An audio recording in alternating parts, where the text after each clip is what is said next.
welcome to Oak Road Hatter. I'm Finley Cannon, and this week I'm joined by Adam Driscoll to finally reflect on a win for Luton Town.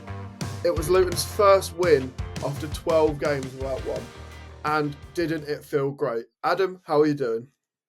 Yeah, good. Thank you, mate. It's nice to arrange a podcast and jump on this with some positivity rather than obviously reflecting on a defeat or obviously like a draw as well. So it feels a bit weird. I'm not going to lie. I think it was a strange feeling walking down Hazelbury Crescent on Saturday late afternoon, and yeah, a bit of hope. It gives us a little bit of hope. So yeah, really good to see us get 3 points. And we'll be talking all about that victory over Portsmouth. But before that, don't forget to check out us on social media. That's at Oak Road Hatter on all your social media platforms. And we always got plenty of content going out there to keep you engaged. But yeah, we'll get straight into it. It's a 1-0 win over Portsmouth at home. And it's Luton's first win since the 20th, no, since the 20th of December when we beat Derby at home. So it's been some time coming, Adam. And I'll be honest, I don't think that many people expected it to happen. But I'll say it now. I did predict we would win, and I did predict we would win 1-0. So I'm just getting that out there then. But no, it's a 1-0 win with a goal from Jordan Clark, obviously. And I would say if you look at the game as a whole, it's a win we probably deserved. Yeah, I would agree. I would agree. I thought we played pretty well. I think we are scrapping for our lives, and there are elements of of our play that are still quite scrappy. Um, but in terms of that performance on the whole, I was fairly happy that we got what we deserved out of the game. I think the Portsmouth manager, Mousinho, isn't it? He was quite critical of them in the first half, and I probably again would agree with that. I thought they offered very little. I thought we really had control of the game without having loads of attempts on goal. I thought we looked pretty comfortable. Now, obviously, yeah, there's a lot of things they can do better in terms of our goal, but Clark is in the right place to follow up and put it in, and then second half, yeah, I thought again they sort of came back into it at times, but never really did that much. The best chance they had by a million miles was free header from Ogilvy right at the end of the game, which somehow he's managed to dare I say, do an Elijah and put it over the bar when it was a lot easier to score. So yeah, I don't think they can have too many complaints, and I think we were pretty good value for the win. Yeah, you mentioned there the late chance for Conor Ogilvie, and I think Portsmouth fans were absolutely livid that they didn't get something just from that on its own. You looked at the game and you've mentioned there that the goal scorer of Clark, and you've also mentioned a couple of the other players that came in, but it was a fairly rotated side from the last time we played. You had Naismith back in at the start, which I think we all thought was absolutely what we needed before the game. Christ Makosa came in from the start, and we'll talk about him in detail in a bit because I'm sure he's caught a lot of attention from Luton fans. And you also had Jordan Clark back into the side after being absent through what has been a brief injury, I think he made a massive difference to the way we played. Just how influential did you think he was in the middle of the pitch? I thought he was pretty spot on for the most of the game, and I think that's like really where we got our control from. And Walsh, to be fair, anyone that listens regularly will know I'm not his biggest fan, but credit where credit's due. He did play well, and he gave us that control in midfield as well. I think him and Clark worked particularly well. Asgard was good, struggled to get into it at times, I would say, but particularly Clark and Walsh really did give us that control in midfield. And you mentioned about Clark, and I think the frustrating thing there is that he was just guaranteed to be in the 11 under Edwards, but wasn't really doing anything to warrant that. So obviously came in for a lot of criticism. I think back to conversation we had after Plymouth away, and he had a shocker. They dominated us in midfield, and he was getting a lot of criticism. That performance on Saturday was the performance of Clark of a couple of years ago. for me, just in terms of that confidence and that ability to drive forward and like want the ball and get on it and do positive things. So there's a couple of players we mentioned already that were man of the match or really in contention for it, and I think Clark was certainly up there as well. It's certainly in my top three for Saturday's performances. And someone else you mentioned there is Liam Walsh, and I think from the outset you could see Portsmouth were trying to get in on Walsh and a couple of other players with quite heavy challenges. Yeah, And thanks to Walsh, which I would call very clever play actually, holding onto the ball for a little bit longer than players tend to, and he was getting cleaned out a couple of times in the early yeah, stages of the game and won some early free kicks and got them on some early yellow cards, which I would say probably made quite a big difference to the way they played, particularly Dizelle in that midfield because it just couldn't compete for the ball yeah. um, with Clark, Asgard, and Walsh, which I think probably gave Clark in particular more time on the ball. But I thought, yeah, as you mentioned, Walsh was pretty impressive in the game, and I think we've mentioned it in the past. His passing is probably of the midfielders we've got. He's probably got the best range of passing at the club, and I think he showed that again. Um, we've mentioned him already, but Cal Naismith came back into the side, and he was absolutely instrumental into the way we defended, and his leadership just makes such a difference to the way we play. It does definitely, and you can tell. And like we've had a moan about how many leaders we have on the pitch and have we recruited leaders. And I think last time we spoke, we sort of said we haven't necessarily addressed that too much, but the one guy that we did address it with was Naismith. Question marks over can we keep him fit? But you know, I mean, he's got his Steve Foster esque uh, headband or head tape because he's committed to the cause, and you can't really ask for much more. I mean, I was walking away from the ground, chatting with a mate of mine, and sort of saying how seamlessly he slotted back in. And you think he's been gone 2.5 years or whatever, but it feels like he's never been away, and he just brings that composure and that experience and that ability to step out the back with the ball as well that I think we've been missing. We've certainly been missing it from someone like Amari because he's been good at that, but we've probably been missing it for quite a while. I would say just that composure, probably since he left us. Ironically, we've obviously done great things since then, but it's so good to see him back, and I think if we're going to have any chance of survival, he's really got to be playing the last, what is it, like 11?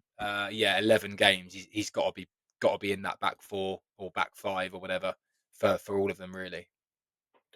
And you mentioned how composed he is on the ball and how he's able to take the ball out of defence. That's definitely because he was an attacker earlier on in his career. It was only really when he moved to us that he became a defender. You look at his previous appearances, even when he was at Portsmouth, I remember him playing sort of on the left midfield or just behind the striker.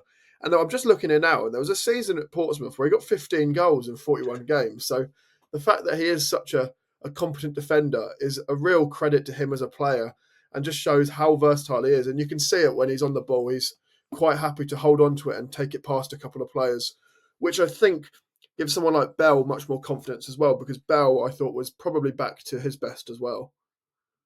Yeah. I thought Bell had a good game. Again, I think he will thrive off of playing next to someone that he knows and that has that confidence and is comfortable. Whereas, I mean, I'd love to see a stat of how many different back threes or back fours we've played this season because I imagine every combination possible we've pretty much done it. So you do need some consistency with who you're playing alongside, and I certainly thought Bell was more like the player that we know is there. So again, we're going to need that for for the rest of the season as well, really.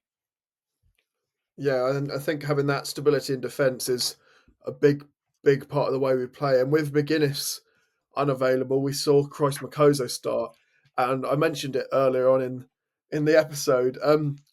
He's a player that's caught attention big time from that performance. He came on at halftime against Watford and was probably our best player in that second half.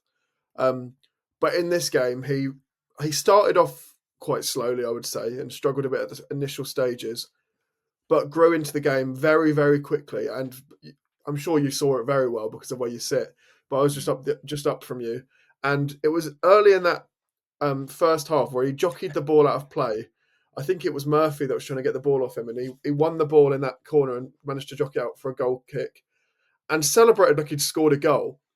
Yeah, And as soon as he did that, I think the Luton fans immediately fell in love with him just at that moment. And then just watching him defend throughout the game, he was just an absolute. Someone said to me he runs around a bit like a baby giraffe. He's quite leggy in terms of how he moves, which I can see, but he's quite yeah, mobile yeah. and he's incredibly committed to the defending, to the job he's got to do. And he gave Murphy absolutely zero time at all. Yeah, well, I think I run like a baby giraffe as well, so clearly it's working for him. I mean, on that one scenario with Jacob Murphy, Josh Murphy, can't remember which one it is. One's at Newcastle and doing pretty well. One's at Portsmouth. But anyway, that's he's a quick winger, so to be able to get in front and to shepherd it out, um, it shows a bit of a turn of pace for a centre half that maybe we've not seen for a while. So that first thing was really pleasing to see a Luton centre half with pace. It's quite a sight, and obviously then the passion side of things. I think all we've really wanted for a while now is some fight, um, because the onus keeps getting put back on the fans to stick with us and let's not divide and things like that. But we need to see the fight on the pitch that gives us something to go off of. Obviously, as well as points, but I think we definitely saw that with Makoso, and he will, if he keeps doing that and defending well and contributing to clean sheets, he'll become a massive favourite.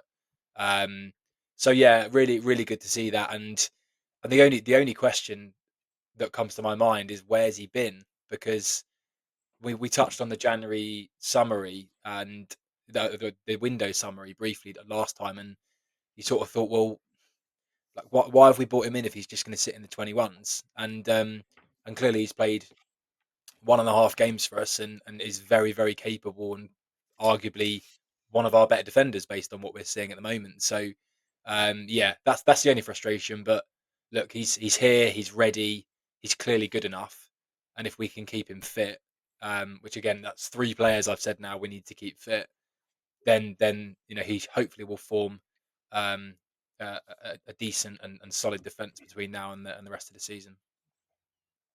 I think the question about where he's been probably has a lot to do with is how inexperienced he actually is. Obviously, we brought him in from Molenbeek in Belgium, and he'd only played 23 times for them.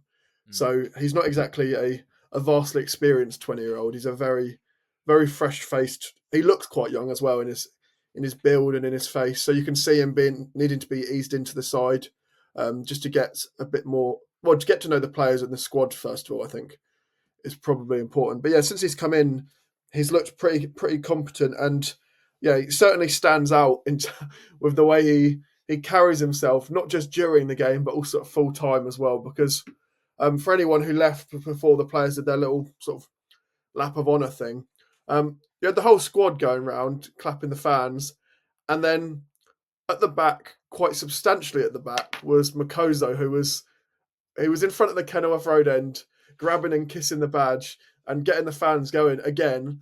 And then I think and then as he went along the main stand or the main enclosure, he was signing autographs, he was having photos, he was stopping and chatting to people. And at one point, Kaminsky actually had to go and get him to hurry up. He was taking that long. So, I mean, he certainly got the love of the fans pretty early on. Yeah, and that's what we need. We need something to get behind, and if I think there's been an element of uh, slightly off topic, but the program notes from Saturday were quite open from the board and a bit apologetic, a bit of accountability again, which is what we've been asking for. Um, we're all going to make mistakes, so that was nice to see. And then obviously backed up with 3 points, a decent performance, and then a bit of passion from certain players and players willing to put their heads in where it hurts and show something.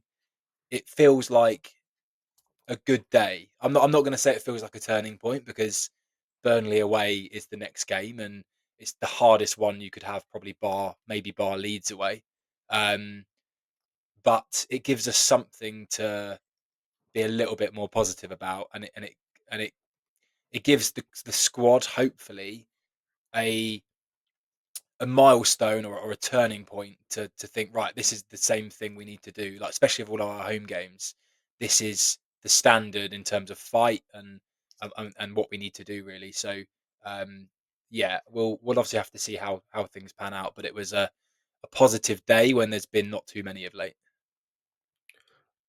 Yeah, you mentioned there we've got Burnley away in the next game, and obviously, yeah, there's probably not many more challenges, not just in English football or the Championship at the moment, but actually in European football than scoring against Burnley. Because despite them losing 3-0 in the FA Cup on the weekend, James Trafford has still only conceded 9 goals this season, and that is absolutely ridiculous. But you talk about clean sheets, and we did keep a clean sheet at the weekend as well. And when you look at other times this season when we've gone one up, and then we just conceded either straight away or late on in the game to either draw or lose the game. I think for us to be able to keep hold of that and actually keep that clean sheet has made a huge impact, and especially with a 1-0 win. Yeah, and yes, we were a bit lucky with that free header right at the end, um, because you'd think, 8, 9 times out of 10, whoever it is, whether they're left back or centre mid or centre forward, should score that, and then it's a different game. Then it's 1-1, isn't it? So there's an element of luck, but we also did defend pretty well, I would say, for the rest of the game in terms of that shape and organisation. I don't think we really gave them anything. Not that they created too much, but we played our part in that as well, as far as I'm concerned. So, rode our luck a little bit, but a clean sheet is big. The question will be now in the last 11 games, especially maybe bar Burnley and Leeds. Like, can we continue to build on that? Can we keep more clean sheets? Thinking, for example, when we go to Hull and Cardiff in two of the next four, I think it is that we've got. Can we go to those places and keep a clean sheet, because that will give us a good platform to take some points. Yeah, there's absolutely massive games to come for us, and it's important that we keep clean sheets. Had we conceded that goal or that chance from Ogilvy late on, we would have been pretty unlucky, and we were pretty unlucky not to get a penalty. Was it after that? I think it was when Clark was brought down in the box, and I think to everyone in the Kenilworth Road end in particular, who was I've never seen it. Well, I've not seen it in the Kenilworth Road end in a while. So angry towards the ref when he didn't give that decision. It was Sam Allison, who we've had a couple of times before, most notably when we won last season away at Sheffield United, scoring twice without actually having any shots in that when we scored. Um, yeah, so he didn't give the penalty, and I don't know if the ball ricocheting up and smacking him straight in the face had anything to do with that decision, but he certainly wasn't popular. Yeah, I quite enjoyed the fact that from that penalty, oh, not penalty, the Portsmouth guy just booted it straight in his face, and obviously then I was thinking, well, has he stopped the game to make a decision? But yeah, he obviously when it hits the referee, they stop the play, don't they, and start again. I wasn't convinced it was a penalty, and I sit right in front of that in the Kenilworth Road end, literally right down the front. So it felt like Clark was looking for it, because he also had a load of space to go on his left to the byline, but he chose to go back inside, and I felt like he was looking for it a little bit, and I think having seen it again a couple of times, I don't think I've changed my mind. I think it's one of those where, if you're talking about VAR, I think the on-field decision would have stayed, whether it was given or not. I don't think there was enough to overturn what the referee thought, and obviously we don't have VAR, but yeah, I thought Clark was looking for it a little bit. Obviously, it would have made us a little bit more comfortable. I think it was before the Ogilvy chance. I'm not sure, but if it was, it would have obviously made us a little bit more comfortable. Um, but regardless of that, we managed to hang on through a bit of pressure and injury time, and yeah, a bit of euphoria and delight on the final whistle, really. Yeah, it was. I think euphoria is definitely a good way to describe it. I think relief probably another way to describe Mm. it. Um, we've seen some pretty unpopular refs this season, but I think Sam Allison may have taken that at full time with just by the based on the pure amount of security and stewards he had to have to take him down the tunnel. which shouldn't need to be the case, but I think you can tell just from when that happens what the thoughts are of the crowd.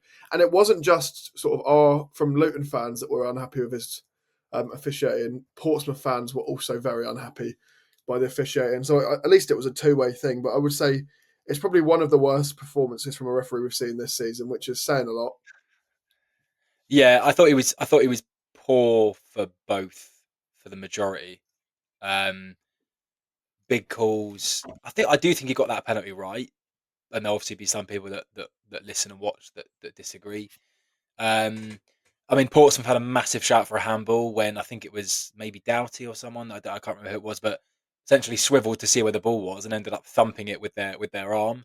You'd probably seen those given as well at times. I just think so. Yeah, I don't know. I think he was just. I don't really think he ever had that. It doesn't feel like he ever had much control. Um, and I just think he was a bit meh in terms of the overall decision making. We mentioned a minute ago around the tackle on Walsh after 5 minutes by Dazelle. I mean, that for me that was borderline being more than a yellow. Um, and maybe if we were later in the game, we might have seen a different colour card. But yeah, I wasn't overly impressed with him to be honest. But I think we can say that about a lot of referees that we get, and um, you wouldn't be surprised to see him doing a Premier League game at the weekend because they seem to just get promoted, don't they, based on whatever they do, really. So yeah, it's referees. We'd need probably a good episode for referees. I think the amount that we all moan about them. Yeah, it wouldn't just be Luton fans moaning about the officiating. I think the general level of officiating in English football as a whole is probably way off where it needs to be and way off where it actually is elsewhere in Europe. And I think that's been widely spoken about by a lot of people with probably significantly bigger platforms than we have. Um, Whereas, yeah, I think for Luton games, it's been pretty shocking for a while. I can't remember the last time I saw a good officiating performance, but we don't need to dwell on that. One other player I wanted to talk about before we go to a quick break is Colton Morris because we have complained a lot about him recently, particularly during this losing run. But I thought he was back to a better Colton Morris in this game. His hold up play was significantly better. He looked a lot stronger. He wasn't moaning as much, which makes a big difference to a lot of people's opinions of him. And he was bringing a lot of players into play. Yeah, exactly that. He he seemed to have more of an interest in being that um, proper centre forward. So he does a lot of good work with his back to goal and bringing others into play. He seemed, and I don't know whether it's because we were more in control of the game or not, and not chasing the ball around, but he seemed to be less interested in moaning at the referee, picking up that yellow for dissent, and generally throwing himself to the floor. And he seemed to be a bit more of a, I'm going to lead the line, and I'm gonna and give the team everything that we know he can. So, I mean, it could be down to a patched up Portsmouth defence a little bit. I think Marlon Pack was playing centre half, which obviously he's not.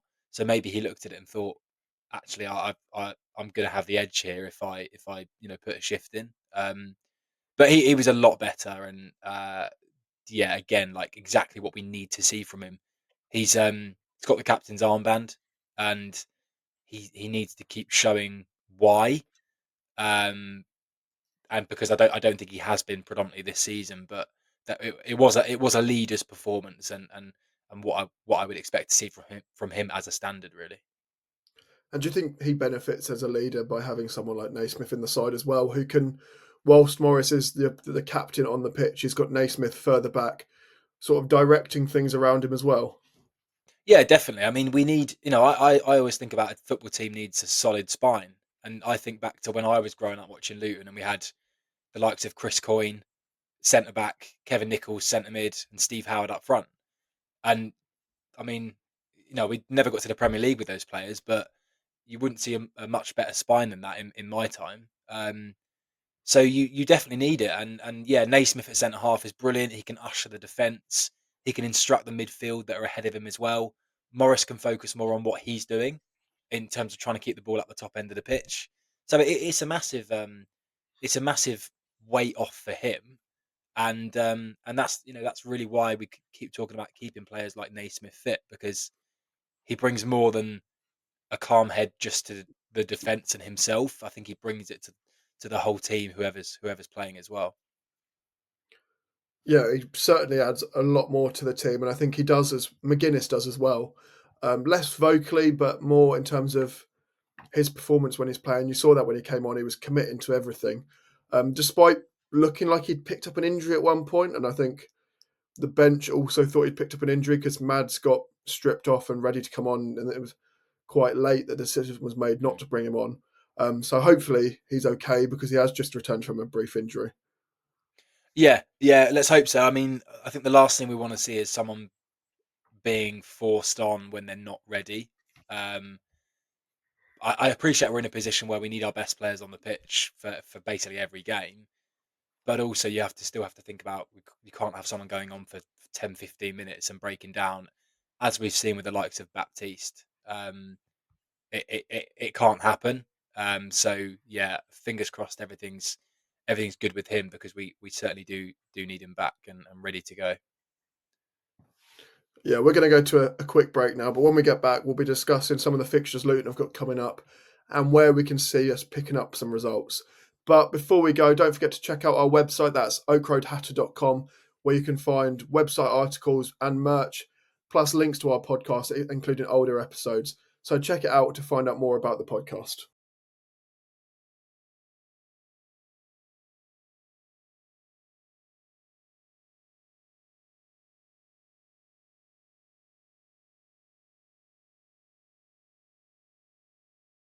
Welcome back to Oak Road Hatter, where I'm still joined by Adam, and we're looking ahead to our remaining fixtures this season.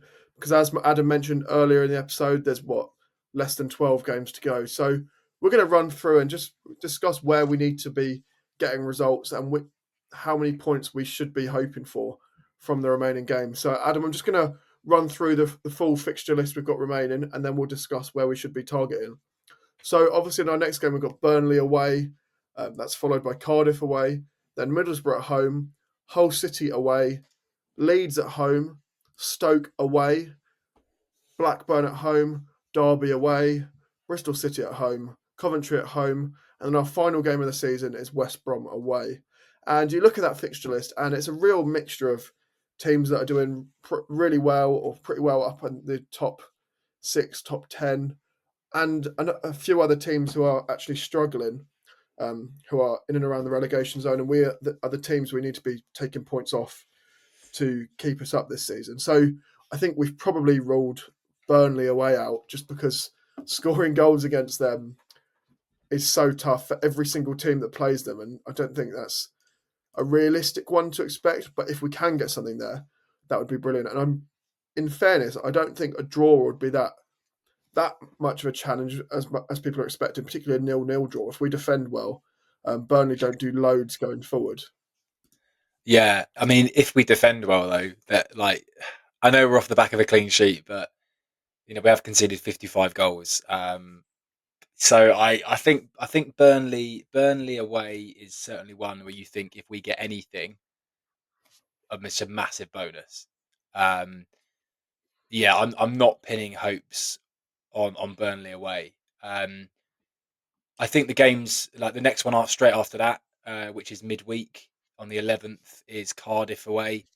I mean, they don't get much bigger than that, really, do they? Cardiff currently 5 points ahead of us, albeit with a game in hand, but 5 points ahead of us. And yeah, I think Cardiff away and Hull away.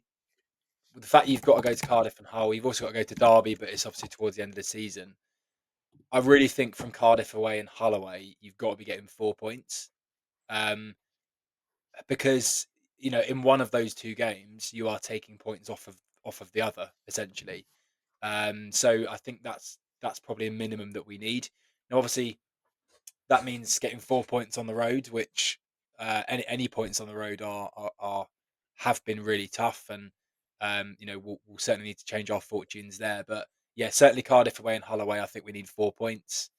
I think the remaining home games: Middlesbrough, Leeds, Blackburn, Bristol City, Coventry, bar Leeds, I think they're gettable. I think they are, but again, it's can we take confidence from Saturday just gone? Whatever happens at Burnley, kind of great. Like, yeah, it's almost a free hit in a sense. Can we take the confidence into those remaining home games, and can we build something as well through this run of games? Because if we do, Middlesbrough at home, Blackburn, Bristol City, and Coventry, we should be getting points. We should be getting some good points there. Um, so they're definitely all to target.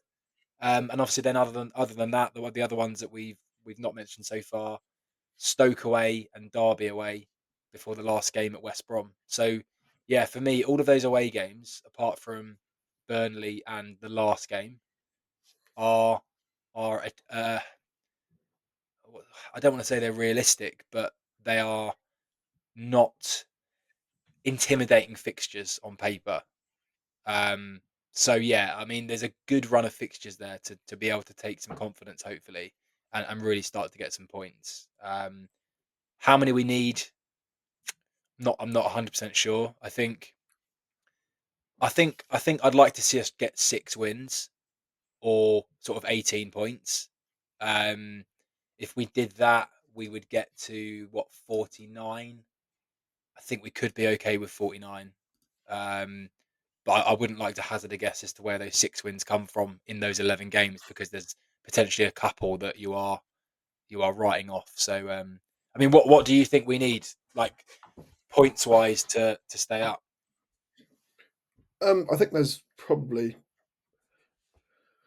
I don't know, because I think you can drag Stoke, Cardiff, Hull in, all can be dragged into that relegation battle. Even maybe Oxford can also be dragged in. It just depends what results they pick up. But obviously, they're at the moment they're 7 points above us. But all it takes is for them to go on a pretty bad losing run, and us to just pick up what I mean. If we pick up two results and they don't win two games, that only puts them 1 point ahead of us, and Yeah, that makes a huge difference. The more teams that can be dragged into the relegation battle, the better, I think. And that's why we need to be beating Cardiff. We need to be beating Stoke. We need to be beating Derby and we need to be beating Hull, or at least getting draws away from home. But we should be targeting wins, because if we can drag those teams into it, it opens it up to us and gives us opportunities to stay up, and it gives us more of an opportunity to stay up, because it needs to be in our hands realistically. Because if it's not, we're relying on other teams to get results, and we can't have that come the end of the season. So, what in terms of how many points I'd be targeting from those? What I think, yeah, 15 to 18. Probably 18 is realistic. Um, yeah, Realistically, what we should be targeting, which is a pretty big ask, because it's when you look at what we've got already, that's over half of what we've already got this season. So, yeah, um, but yeah, I do think a 1-0 win has the potential to have a bit of an impact and give us a bit more confidence. I think you rule that Burnley game out completely. Just as we've mentioned previously, they just don't give up goals, particularly at home. They've got the record for the fewest goals conceded in European football. Um, so yeah, going there and getting more than one goal is unlikely. But if it's something we can do, obviously that would be brilliant, and I'm sure Burnley fans would be absolutely seething, because I remember going there last season and getting that very very late equaliser, and they were not pleased with that. And yeah, then Leeds at home is one that you just look at it on paper and go, look at they are going to be the champions come the end of the season. I think yeah. I think so. they've beaten the teams around them in the league in the top half, and I think if I look now, they've got some nice fixtures to end the season. The only team anywhere near them really that they've got left to play is Middlesbrough away from home. Other than that, it's all lower mid half or lower half teams. So they'll be looking at it as an opportunity to just propel themselves up the league a bit more. Yeah. But apart from those two, I think you look at them and go, you've got to be aiming for something from all of these. Well, yeah, definitely. And I think when I think about 49 points, I there's a lot of teams that still potentially there need another 10 points or more to get to that number. And I think we obviously need to do something and take control of our own fate and put some back to back points together. But you're talking about a Portsmouth team there potentially needing 10 more points from 11 games. Well, you know how easy it is to get into a rut of form in this league. I mean, Oxford, looking at the table right now, they don't seem to have won in their last six. Talking about them needing another 11 points potentially. And the thing that might be our hamstring is our goal difference. And you might say that's another point on top because it's -23. I mean, above us, Cardiff's -18. Oxford 16, Stoke 13, Hull 11. So I can't see us suddenly going and winning games 3-4-0 that wiped out that goal difference. So I think we're going to need to get six wins or 18 points to have a realistic chance. Really, looks difficult given we've won 8 in 35, but stranger things have happened. Nathan's come in and turned things around from a similar position before. So let's see how it all pans out.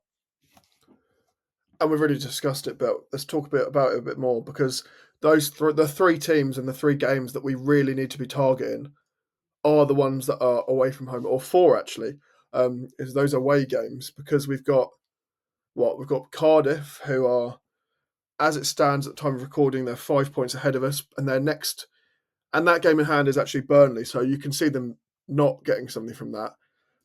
You've got Stoke, who are also 5 points ahead of us, and on a pretty poor run of form as well. They've not won in their last three, and they've conceded seven in those three games, and that seven has actually come in two of the games. Mm. Um, Hull away as well. They are, I think they're very inconsistent, and they've been struggling all season. They did look briefly more upwardly mobile under Ruben Selles, but they seem to have sort of faltered again. Yeah. Um, and then obviously Derby, who are currently bottom of the league, and if we're not beating Derby, then yeah, it's a major issue. Well, yeah, it will be. It will be, and after that, you've got 3 games to go, so your fate might be sealed if that's the case. I mean, we've got it's, we've got 11 games to go. We've got 33 points to play for. The fact that we are almost discounting away games potentially because we've been so bad on the road, but the reality is that we've got 33 points to play for. So if we can show an upturn in form on the road, then that's brilliant, and we're going to need to. Let's be honest, like because if we go to Cardiff and Stoke and Derby and Hull and we lose those games or we can't win probably two of them and maybe unbeaten in the other two, like you've got to take points off teams around you, and we play all of them. So forget the fact they're away from home. Like they are the crunch games. Yeah, so we obviously need to show something different away from home, but there are a lot of points to play for, and I think it's still in our hands. I really do. Like I don't look at the table right now and think, oh, we're cut adrift. I think we may have been had we lost at the weekend or not won. But I really do think with some of the players we've got, it's massively in our hands to pull ourselves out of this. And it will obviously be bitterly disappointing if we don't. So yeah, those away games will be absolutely huge. And yeah, when you look at our squad as well, when not everyone's available, when even with the current side we've got available, I would say it's probably significantly better than at least at least three of those sides that we've mentioned there that we are in and around us. I think we've definitely got a better squad than Derby. We've definitely got a better squad than Hull, Cardiff. Um, who's the other side? Stoke. I think we've probably got a better, well-rounded squad, and it's Stoke who are very. I don't know. Since they got relegated from the Premier League, they've just sort of stagnated, or if not, got worse. So you look at it and compare the squads we've got, and if people are performing, all the players we've got are performing. There is a number of players in our squad that will be or should be Premier League players, and they need to step up and perform to keep us up because you can't blame anyone but the players at this stage for where we are in the league because we've tried to change a manager and it's only changed a little bit. Yeah, absolutely, absolutely. I think individually, we've got a lot of good players that have just underperformed for the best part. I wouldn't swap our squad with anyone else's, but it still remains: can we get the most out of those players? Can we get some consistency with team selections with a solid defence that can build on clean sheets? I hope that Bloomfield is taking the positivity from his first win, because obviously he's had to wait a long time for it, and I think um, he was quite critical in his pre-match around, this is not what I wanted. Like, we can't keep players fit, and I think I think the shackles were off a little bit in terms of him being the nice guy. He's clearly annoyed with things. So yeah, you have to hope that this is all a positive step in the right direction, that we can go to Burnley and maybe get something. But if not, we can just carry on a bit of confidence and momentum into those last games, really. Yeah, it's a huge run of games remaining for us, and we need to be getting as much as we can from it. But that's everything from us for today's episode. We'd love to know your thoughts on everything we've discussed, whether that's Christ Makoso, whether that's Jordan Clark, whether that's refereeing, or the games we've got remaining. So let us know in the comments if you're watching on YouTube, and on social media elsewhere. That's at Ocrotata on all your social media platforms. But from myself and from Adam, thank you very much for listening. And let's stay positive and keep the faith, because we've got to have it in our own hands come the end of the season.